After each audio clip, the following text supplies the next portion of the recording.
Alors, on saurait contester que, contrairement à ce que disent beaucoup d'astrologues, que tout se passe au niveau individuel.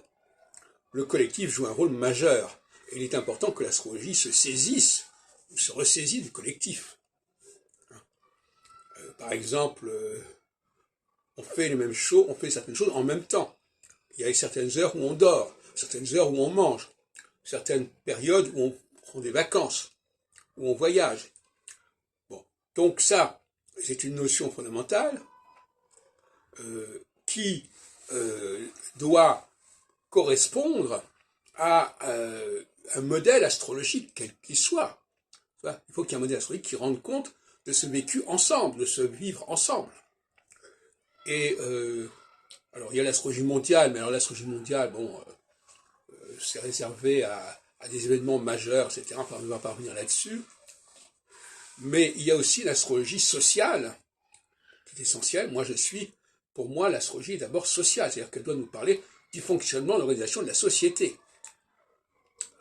Et le cycle de 7 ans est intéressant parce que il est simple. Et pour moi, je pense que l'astrologie doit être accessible. Ça doit être un savoir accessible. Or, même les horoscopes des journaux ne sont pas accessibles. Puisque même si effectivement on sait qu'on est de tel et tel signe, on ne comprend absolument pas les prédictions qui sont associées à ce signe pour telle et telle semaine, tel et tel mois. Donc l'astrologie reste complètement hermétique.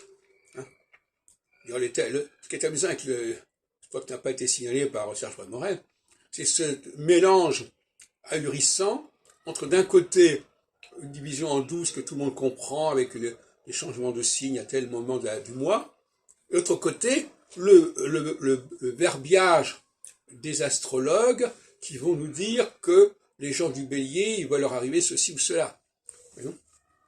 Et autant la question des 12 signes, des choses que tout le monde comprend, autant les raisons, les calculs que font ces spécialistes pour nous dire ce qui va se passer pour les gens de tel signe sont complètement abscons, sont complètement inaudibles. Pour le commun des mortels, en tout cas.